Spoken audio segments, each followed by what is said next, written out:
Students, hope you will be fine. Today we will study about the static storage class. जैसा कि आपको previous lectures में बताया गया था कि स्टोरेज क्लास किसी भी वेरिएबल के फीचर्स को रिफ्लेक्ट करती है। स्टोरेज क्लास हमें ये बताती है कि उस वेरिएबल का स्कोप क्या है, लाइफ टाइम क्या है, विजिबिलिटी क्या है, उसको कौन सी मेमोरी दी गई है, for example stack memory, for example main memory, for example CPU memory. ये 3 टाइप्स की मेमोरी है जो कि वेरिएबल ऑक्यूपाई करता है। तो static storage class, the variables defined as static specifier can hold their values between the multiple function call। अगर आप ये चाहते हैं कि आप किसी वेरिएबल की वैल्यू को मल्टीपल फंक्शंस के बीच में होल्ड कराएं, उस वैल्यू को रिटेन कराएं। जैसा कि आपको पता है कि जब हम फंक्शन को कॉल करते हैं, फंक्शन के इनसाइड जो भी वेरिएबल होता है वो क्रिएट होता है, उसके लिए मेमोरी दी जाती है, और जैसे ही फंक्शन का एंड होता है, control out of the function आता है, वेरिएबल डिस्ट्रॉय हो जाता है। अगेन अगर आप उस फंक्शन को दोबारा कॉल करेंगे तो जो वेरिएबल पहले मेमोरी में क्रिएट किया गया था वो वेरिएबल दोबारा क्रिएट होगा, उसके लिए दोबारा मेमोरी दी जाएगी।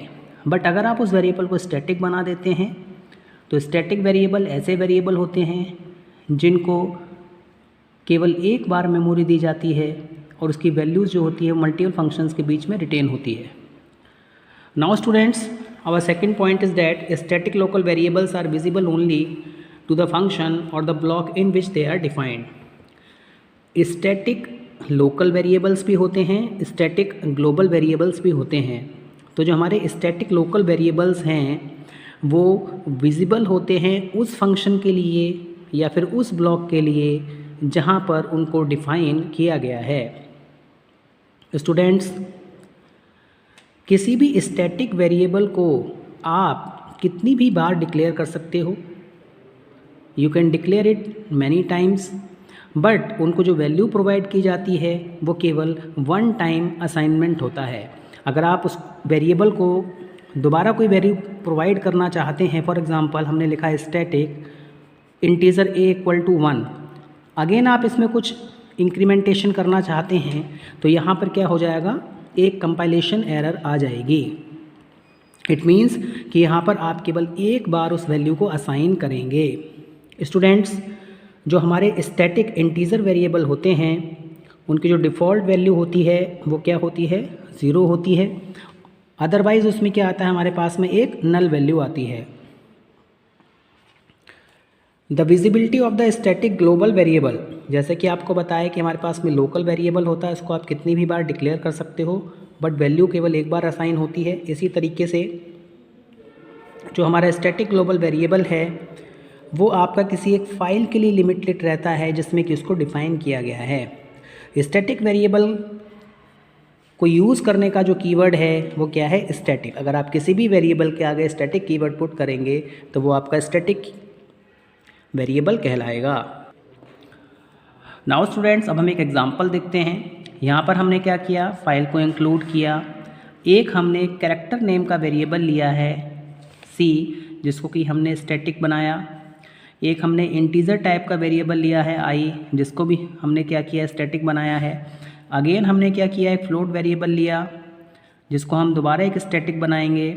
अगेन हमने क्या किया, कैरेक्टर एरे बनाई जिसमें कि हम 100 एलिमेंट्स को सेव कर सकते हैं, इसको भी हमने क्या किया, स्टैटिक बनाया। नाउ ये जो प्रोग्राम है हम यहाँ पर ये देखना चाहते हैं कि डिफ़ॉल्ट वैल्यूज़ क्या आएंगी, जो हमारा आउटपुट आएगा वो क्या आएगा। तो प्रिंट एफ, जैसा कि आपको पता है कैरेक्टर के लिए, देखिए हम यहाँ पे क्या है, डिफ़ॉल्ट वैल्यूज़ को प्रिंट करना चाहते हैं तो इसलिए हमने यहाँ पे %d यूज़ किया है, %d, %f, %s, then CIFS। Now students, हम इसके आउटपुट की बात करें तो यहाँ पर जो हमारे पास में आउटपुट आ रहा है वो क्या है, 0 0। देखिए फ्लोट है तो यहाँ पे डेसिमल आ गया, 6 डेसिमल वैल्यूज़ एप्लीकेबल होती हैं। उसके बाद में हमारे पास में क्या आ गया, नल आ गया। नाउ स्टूडेंट्स, अब हम नेक्स्ट प्रोग्राम की बात करते। देखिए जैसा कि मैंने आपको बताया कि जो हमारा स्टैटिक वेरिएबल होता है उसकी जो वैल्यूज़ होती हैं वो रिटेन करती हैं, फ्लोट करती हैं किसी एक फंक्शन से दूसरे फंक्शन में। तो सबसे पहले हमने एक सम नेम का वेरिएबल बनाया, सम नेम का फंक्शन बनाया, जिसमें हमने दो वेरिएबल्स लिए, एक ए जिसको हमने 10 वैल्यू असाइन की है, एक हमने बी नेम का वेरिएबल लिया जिसको हमने 24 असाइन किया है। इसके बाद हम यहाँ पर इन दोनों की वैल्यूज़ को प्रिंट कर रहे हैं। तो जब आप इनको प्रिंट करेंगे तो आप देखेंगे सबसे पहले क्या प्रिंट होगा, यहाँ पर 10 प्रिंट होगा, 24 प्रिंट होगा। नाउ अब आप इसकी वैल्यू को क्या कर रहे हैं, इंक्रीमेंट कर रहे हैं। आपने क्या किया, a ++ किया, देन b++ किया। इंटरनली जो a वेरिएबल है उसकी वैल्यू कितनी हो जाएगी, 11 हो जाएगी, और जो b वेरिएबल है उसकी वैल्यू कितनी हो जाएगी, 25 हो जाएगी। नाउ स्टूडेंट्स, फंक्शन हमने क्रिएट किया, जब तक हम इस फंक्शन को कॉल नहीं करेंगे तब तक इस फंक्शन की फंक्शनैलिटी को हम अचीव नहीं कर सकते हैं। हम मेन फंक्शन को देखते हैं। मेन फंक्शन में हमने क्या किया, एक वेरिएबल i बनाया। हमने यहाँ पर फॉर i = 0, i <3, i++, सम को हम क्या कर रहे हैं, कॉल कर रहे हैं। जो सम नेम का फंक्शन है जो आपने यहाँ पर डिफ़ाइन किया है, ये 3 टाइम्स क्या होगा, आपका कॉल होगा। इट मीन्स सबसे पहले क्या प्रिंट होगा, 10 24 प्रिंट हो जाएगा, इसके बाद में 11 25 प्रिंट होगा, अगेन इंक्रीमेंटेशन होगा, 12 26 प्रिंट होगा। तो इट मीन्स देखिए, आपको बताया गया था कि जितनी बार भी आप फंक्शन को कॉल करते हैं उसके इनसाइड अगर कोई लोकल वेरिएबल है तो वो लोकल वेरिएबल क्या होता है, बार बार क्रिएट होता है। बट आपने इन वेरिएबल्स को क्या कर दिया, स्टैटिक बना दिया। तो जब आपने वेरिएबल को आपने इनको स्टैटिक बना दिया तो इट मीन्स कि ये जो वैल्यू है रिटेन हो जाएगी।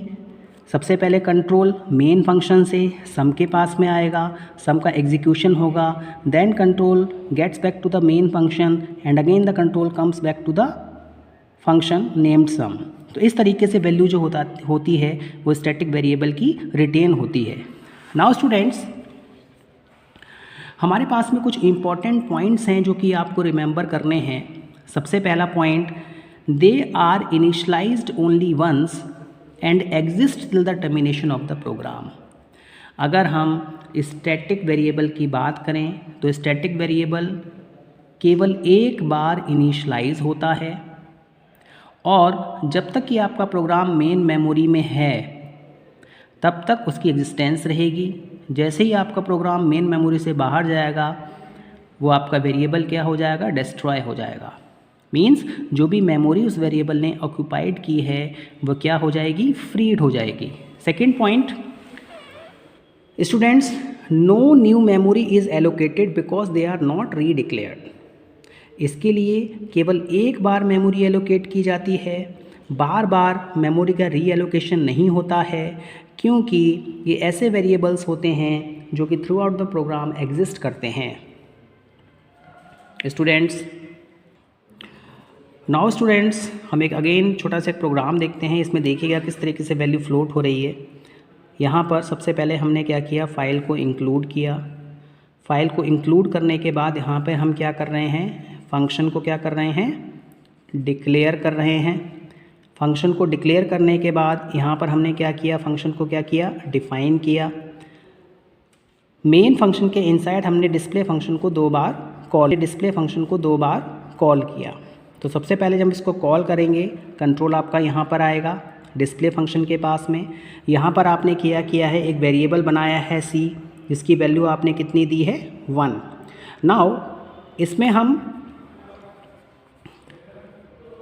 c+=5 लिख रहे हैं। इसका मतलब क्या है, c=c+5 मीन्स c की वैल्यू में हम +5 कर रहे हैं, तो c की वैल्यू कितनी हो जाएगी, 6 हो जाएगी। यहाँ पर सबसे पहले क्या प्रिंट होगा, 6 प्रिंट होगा।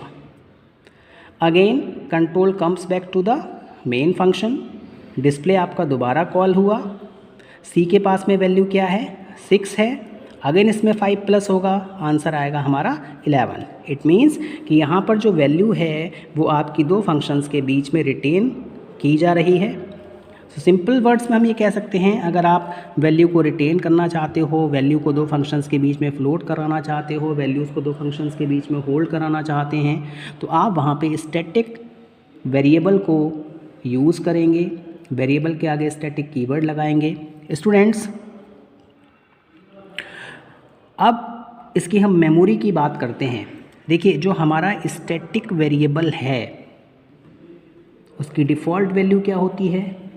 अगर कैरेक्टर है तो 0 है, इंटीजर है तो 0 है, फ्लोट है तो भी 0.0 में है, और अगर स्ट्रिंग है तो क्या है? वो नल वैल्यू है।